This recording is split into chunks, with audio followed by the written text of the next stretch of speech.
Let everything that has breath praise the Lord. Praise the Lord. One more time. Let everything that has breath praise the Lord. Praise the Lord.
We're going to continue to ponder the great power and hand of our mighty God as we continue to worship, as we hear these next couple songs, and blessed to hear from the orchestra and others right there.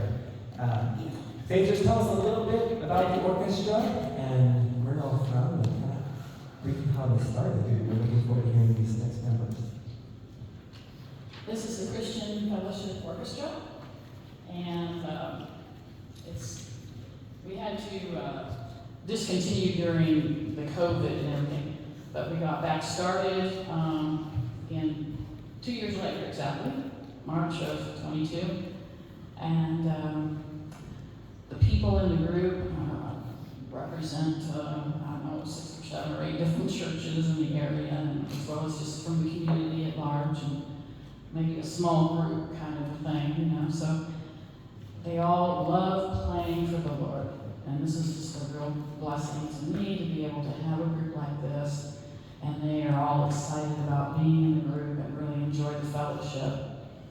And so they're from, they meet in my garage on Monday nights, and so we can't be too big, otherwise we won't fit. We're kind of a small group, so when we perform, we hope that we are not missing too many people. We're missing our bass player today, but we're still able to kind of make it work. So anyway, this first song we're going to do for you is an arrangement of a hymn called "I Sing the Mighty Power of God," and it was written in the 18th century by the famous writer Isaac Watts. This hymn talks about the power of God as demonstrated through his creation. The song says, "I sing the mighty power of God that made the mountains rise, that spread the flowing seas abroad and built the lofty skies. I sing the wisdom in ordaining the sun to rule the day. The moon shines full at his command, and all the stars obey."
'Tis so sweet to trust in Jesus.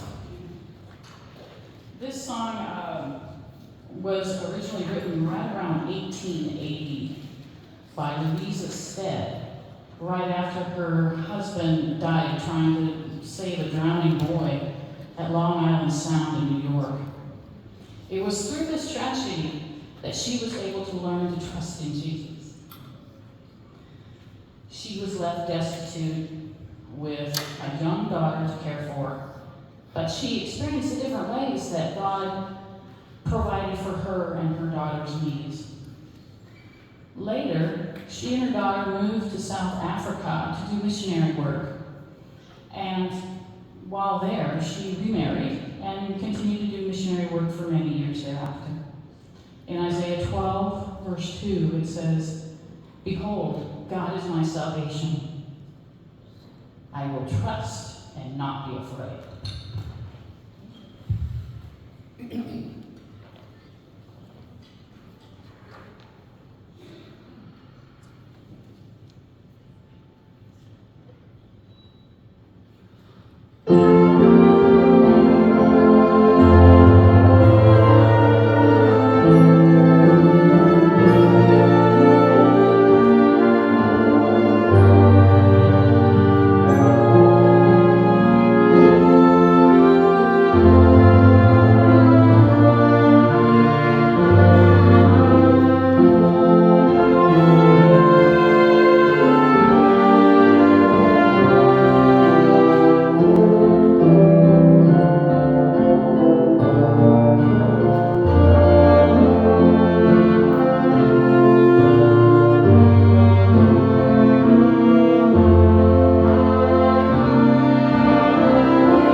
Thank you so much to the orchestra. Let's give them a hand one more time.